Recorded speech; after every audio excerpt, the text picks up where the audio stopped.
Now, a group known as Citizens Action to Take Back Nigeria, CATBAN, has stormed the National Assembly complex in mass, protesting against the adjustments made in the 2018 Appropriation Act by the legislature. The protesters are calling for the resignation of Senate President Bukola Saraki.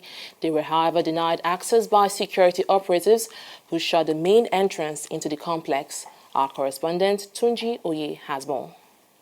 Another day of protest here in Abuja, the nation's capital. The National Assembly is at the receiving end today. For hours, there is no entry or exit from the National Assembly as protesters blocked the main gate. In a sit-out protest by a coalition of civil society groups, young men, women, artisans, and even some women with their children lay siege to the National Assembly complex, preventing vehicular movement.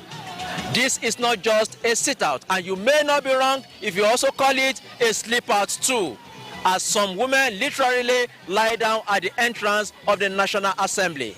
But what exactly is the reason for this protest? They are padding the budget for their own self.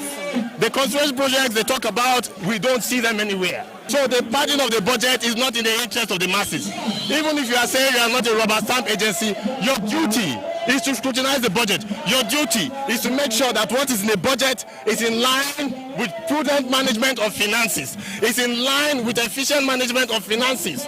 Not to go and make a bogus budget and then go behind and begin to corrupt public servants, begin to negotiate with heads of agencies and ministries to collect bribes and kickbacks and so on and so forth. These people went to the extent of knowing how to manipulate the system, manipulate the executive by proposing that they should, in their own way, increase the benchmark.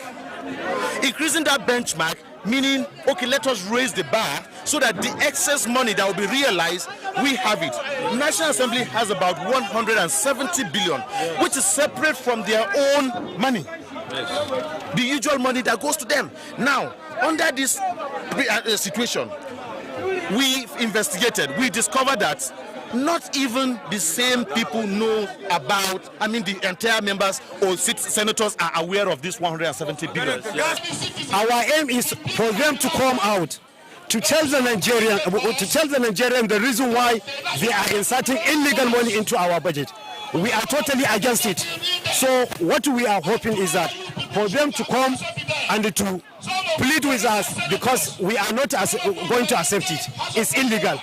Not only the alleged padding of the 2018 budget is the reason for this protest. The protesters seem to have issues with the leadership of the National Assembly, especially the Senate President, Bukola Saraki. I am calling on the Senate President and the leadership of the Senate to resign because they have failed. Yes, sir. And the Senate should equally stop dabbling to security issues, since it is very clear that they don't have the interests of the people at heart. They are not interested about the unity schools because their children are not there. Yes. They are not interested about the general security of the people because they drive bulletproof cars. The news is no longer alien to you that the Senate President has turned himself into an instrument against the state. Without missing words, I would say he has turned himself into an instrument of terrorism. To be associated with armed robbers and armed robbery attacks is indeed a very poor thing to reason. These Nigerians are calling for the resignation of the Senate President and have vowed to continue this protest until he vacates his seat. Will this protest yield the desired fruit? Will the Senate President vacate his seat? Time surely will provide answer to these questions. From Abuja, Tunji Oye, TV360 News.